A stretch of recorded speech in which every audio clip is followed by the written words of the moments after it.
Live with studios in Midland and Odessa, you're watching CBS7 First Alert News at 9 on the CW West Texas.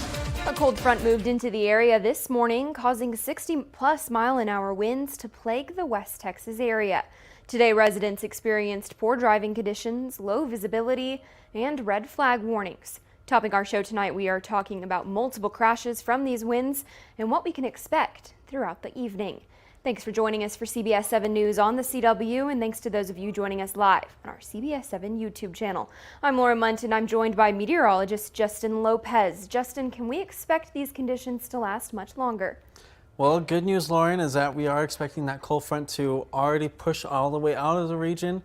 By the next couple of hours, we should see those winds start to calm down and shift out of the north as another cooler air mass comes from the north and finally cools down our temperatures for tomorrow. Okay, so a little calmer. It's just going to be a little chillier later. Yes, exactly. Tomorrow we're going to be waking up with temperatures in the 40s, and then we're only going to hit a high of 60s for tomorrow for the majority of the region, but winds are definitely going to be a lot cooler and a lot calmer. A lot better than they were today. You're looking at video from the scene of a 30-car pileup that was up in Upton County today. As you can see, there was extremely low visibility. In fact, at the time of the pileup, CBS 7's team of meteorologists say that the visibility in the area was about a half a mile in all directions. And according to the Texas Department of Public Safety, Texas Highway Patrol troopers and Upton County emergency personnel responded to the scene. We're told there are multiple injuries and FM 1555 is closed at this time. In some public safety news, April is National Safe Digging Month, and it's a time to educate people across the country about how to safely dig. If you're digging 16 inches or more, it's required to call 811. Some areas may have different colored flags or paints on the ground to indicate underground utility lines. However, unmarked areas may still have pipes underneath. The number one cause of outside natural gas leaks is excavating or digging, and that's why you have to call 811. No matter the size of the project, it's not just for your own safety, but also for any future projects that may affect others if the pipe is damaged. Not just cutting the pipeline, but even nicking it, denting it, or even scraping the pipeline could affect the integrity of that pipe. So it's really important to always report any damages. If a homeowner hires a contractor who plans to dig, the contractor is responsible for making the call to 811. However, it is still the responsibility of the homeowner to make sure that the contractor has called 3 days before digging. For more information on safe digging, you can visit our website. Again, that's CBS7.com. Let's talk about some news in the community where caring citizens, county staff, and members of the park's new nonprofit board have all joined together over the last year to improve Kellis Turner Park. However, Michelle Lee Spinks is arguably the most excited of them all. You can often find Spinks at Ector County Commissioner's Court with an update on the park. A new statue, plants, you name it. She's known as a park advocate, and she certainly walks the talk. In their free time, Spinks and her sons, Xavier and Alex, like to visit the park, water and plant flowers, and pick up trash. The boys, I've really been using that as a way to make them understand how important volunteering in your community is. That was my number one goal behind it. And that, you know, if we want other people to do what we're doing, then the only way that's going to happen is if somebody gets out there and they see us doing it. Paperwork was recently filed to create Friends of the Kellis Turner Park, which provides a board and a nonprofit to maintain the park. We're going to take a pause now and talk your weather forecast with meteorologist Justin Lopez. And Justin, like we've been talking about all the show, it was not great conditions to be at a park today, was it? Definitely not, Lauren. We had a lot of blowing dust out there as that cold front was making its way on in. We can see that our wind gusts got up to around 61 miles per hour here in Odessa. 64 was clocked in out in Midland's airport, and then 52 miles per hour out in Midland itself, 58 for y'all in Marfa, and then 61 miles per hour in Carlsbad. So definitely not going to walk in a park kind of weather out there. Visibility has luckily improved over the last few hours. Those areas where we had the wreck around here near Upton County, Big Lake, y'all are now looking at 10 miles of visibility, pretty much 10 miles per visibility all across the board now. But we still do have a wind advisory in place up until around 10 p.m. this evening, where these areas in this peach color, this does include Midland, Odessa, may see wind gusts possible up to around 55 miles per hour coming out of the west. Also, a high wind warning up until around 10 p.m. this evening, with winds possibly gusting up to around 75 miles per hour. Those winds right now, we're looking at around 22 sustained out near Wink, 25 in Hobbs, 25 in Midland. And then our wind gusts are looking at around 44 in Midland, 35 in Hobbs, and 32 in Pecos. For the next couple of days, though, we are going to see temperatures dropping for tomorrow below normal. So we're going to be in the 60s, but then high pressure comes back in, takes control, and warms our temperatures back up into the 70s and 80s the next couple of days. Thank you, Justin. As the calendar flips from March to April, today isn't just April Fool's Day. It's also the start of Autism Awareness Month, and organizations in the Basin are amplifying the voices of those on the autism spectrum in a big way. April is about recognizing all of those on the spectrum and realizing that they have all the potential in the world to do whatever they want. The Unified Junior Track Meet is this Thursday. Bynum, San Jacinto, Abel, Alamo, and Goddard will all take part. It's a way for the students to get out and have fun, but it's also to form relationships with people who do not have intellectual disabilities. The more our students are in the community, at restaurants, parks, museums, the mall, wherever we all go, they're going to be more accepted and not be so segregated in our world and in our community. Last year, both the city of Odessa and Midland voted to bring the Special Olympics of Texas right here to West Texas. Now over 2,000 athletes will show off their skills in all types of sports this fall. What it means for the West region and the individuals that live here in the area is that they have not had the opportunity to participate in these sports because it was in Bryan College Station and it was so far that it would take so long for them to travel, but now it's in their backyard. After competing in the Texas Special Olympics, students will be able to go on to bigger stages in order to show off their skills. On April 16th, Special Olympics will hold a press conference about the Fall Classic, where the Special Olympics of the Permian Basin will give more details about the upcoming event. We're going to talk your education news now, where earlier today, Odessa College held an event featuring representatives from Steinway and Sons, who acknowledged OC's achievement as one of the select few institutions nationwide to gain the title of an all-Steinway Spirio institution.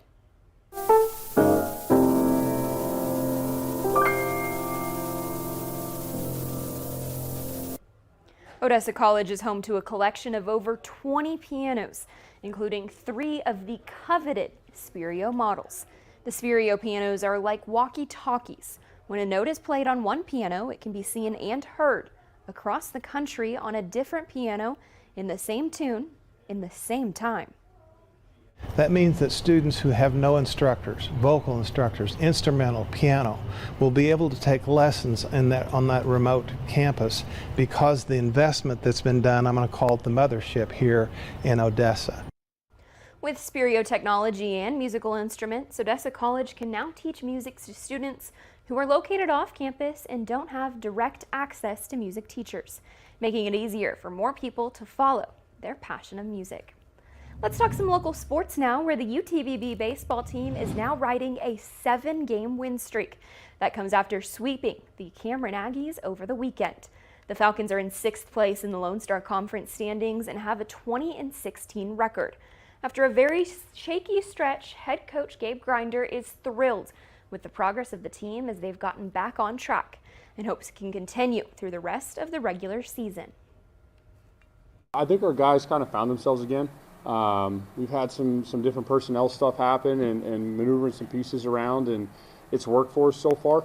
But they're playing like they did the first 12 games of the season when I thought we had some stuff clicking. So hopefully we can continue that. I don't like bye weeks once you get hot, but we do have games back-to-back weeks, just one each game, but hopefully we can keep some momentum going.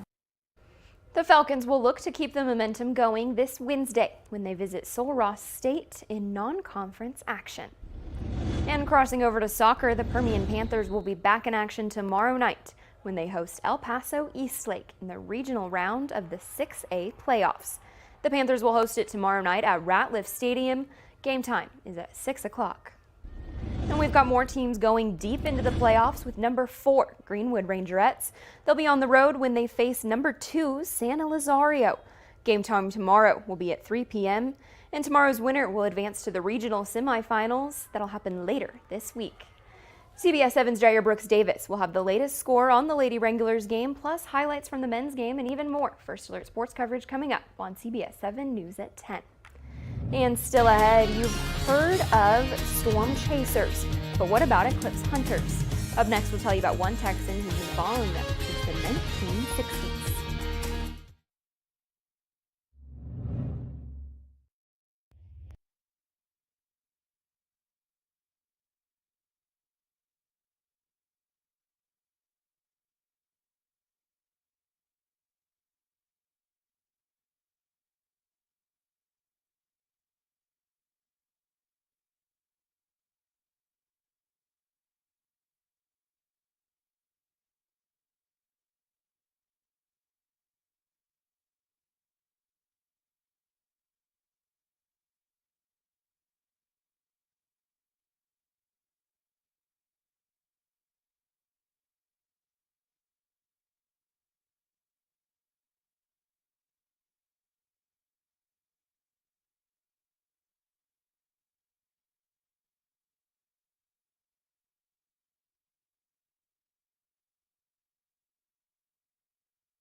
We're now just days away from the total eclipse of the sun, and people from all over the world are excited to see the rare event.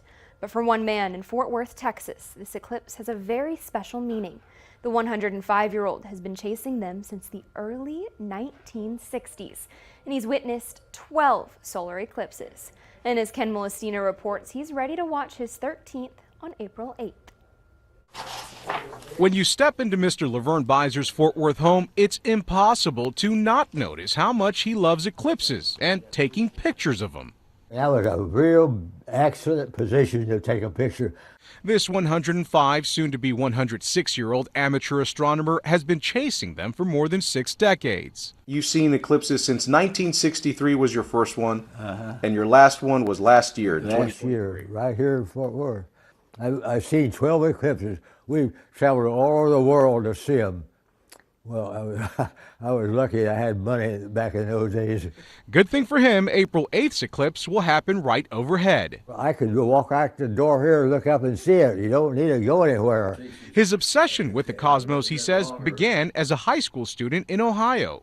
My science teacher, I enjoyed all my science classes. From there, he'd go on to graduate with a mechanical engineering degree from The Ohio State University in 1942. He moved to Fort Worth after and helped design airplanes at Carswell Air Force Base for the rest of his career. But it's the thrill of eclipse watching, he says, is one of the greatest passions he has. Because you see one, you want to see them all. They're so pretty. When it goes total and the corona comes out, everybody goes, holy, look at that, holy mackerel, look at that. And cameras start clicking and everybody's yelling. His favorite one so far, the solar eclipse of 1979 in Williston, North Dakota, where he snapped this picture. This is your pride and joy right here. That's my pride and joy, because it's hard to take. you have to bring your camera up to a blank sky up there. The sun's down here. You hope you got it pointing in the right direction. When you realized you had captured this picture, what was that like? You must have been really Oh, excited. I said, oh, I'm glad it worked. I got it. He showed us around his shop, I made the whole thing. I made this, I made that. I ground the mirror. where some of his handmade telescopes sit. This one was made almost 60 years ago. And with his 13th eclipse fast approaching, Mr. Beiser says he knows just how special this one will be for him. I'm 106. I don't see, but they don't come by one or two every couple of years. I may not see any more. I may not see any more eclipses. I'm Ken Molestina, CBS News, Fort Worth, Texas. And today's been a very gusty and dusty day outside, but we're going to start seeing winds calm down as another front comes on in. We'll talk about the details coming up next.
Now, from the CBS7 First Alert Weather Center, here's meteorologist Justin Lopez. Good evening, everybody. Today was a very dusty day outside. We have a trough bringing us that wind, and it's also bringing us a 1-2 punch of fronts. So the first front has already made its way out of the area, pushing from the west toward east. Now the next front is coming in this right here, that little dip that you're seeing right there. That's going to be dropping down from the north here in the next couple of hours. But today, oof, it was pretty bad outside. We got gusts up to around 61 miles per hour here in Odessa. We gusted up to 64 at Midland's Airport, 52 in the city of Midland. Also, same thing out there in Big Spring. We gusted all the way up to 61 miles per hour out near Carlsbad and 63 in Wink. Now, as we're looking out over Pecos, you can see there's still a little bit of dustiness in the air, but really things have much improved from earlier today. You can see that they're still sitting at 22 miles per hour sustained in Pecos, same out in Wink. Looking at 12 miles per hour sustained in Odessa, 25 in Midland, and 23 in Andrews. And those gusts, much better. Still dealing with 44 mile per hour wind gusts out there in Midland, 32 in Pecos, 37 out in Wink, and 37 in Artesia. Now those winds, like I said, they are going to start calming down even further as we go throughout the overnight hours, and then pick up just a touch as our next front comes in, changing those winds from a more northerly direction. And we're going to see those winds remain just a little breezy as we go throughout the day tomorrow. Now, our temperatures are much cooler. We're sitting at 63 right now in Odessa, 64 in Midland, 60 in Big Spring, 61 in La Mesa, 64 in Pecos, and 58 out in Fort Davis. Satellite and radar is showing that pretty much all of the cloudiness and any showers that we had earlier today have cleared out toward the north and east, leaving us with some clear skies. So we're going to continue seeing clear skies the rest of this evening and into the overnight hours. And then tomorrow by around midday, we're going to start seeing cloud coverage coming in from the north, maybe popping up a couple of isolated showers out in the higher elevations, and then we'll clear out once again going into Wednesday. Now, our lows tonight, we're going to be dropping into the 40s all across the region, 47 in Odessa, 46 in Midland and in Big Spring. Tomorrow, we're going to only hit highs with 60s, 63 for Odessa, 61 in Midland, 63 out in Big Spring. Basilio, y'all are going to be our warm spot, reaching up to 70 degrees. But then things start to warm up a little bit going into Wednesday, Thursday, Friday. We'll bring in a little bit more of a breeze again as another front comes in Saturday going into Sunday. But overall, enjoy the next couple of days. We're going to see clear skies and calmer winds. Still ahead, more than 73 million current and former AT&T customers involved in a data breach. What you can do to protect yourself. Up next.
AT&T says it's investigating a huge data breach that's involving personal information from more than 70 million customers.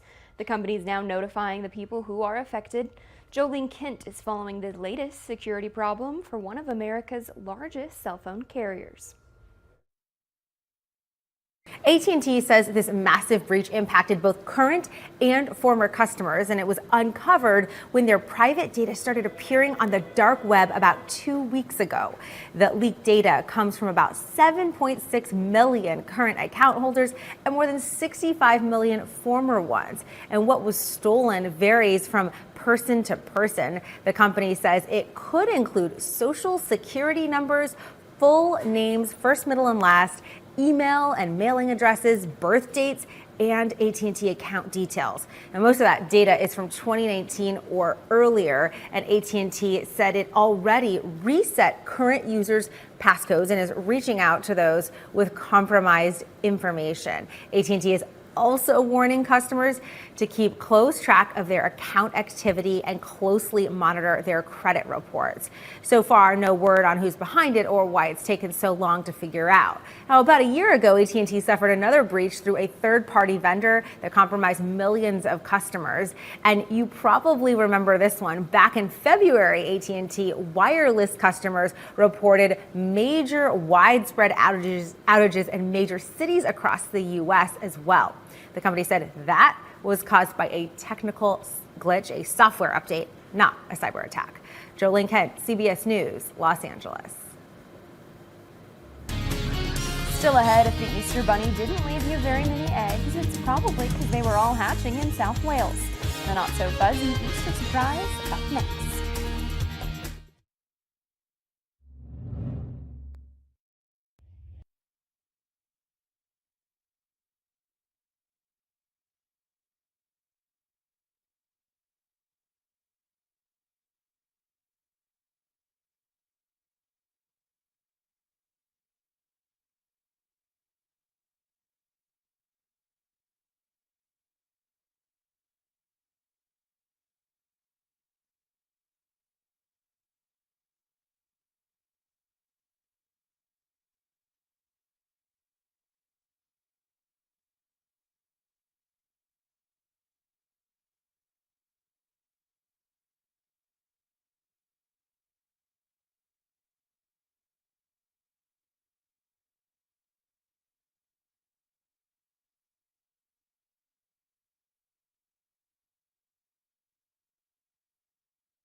All right, before we go, 3 species of endangered turtles have laid a total of 108 eggs at a conservation facility in Somesby, New South Wales.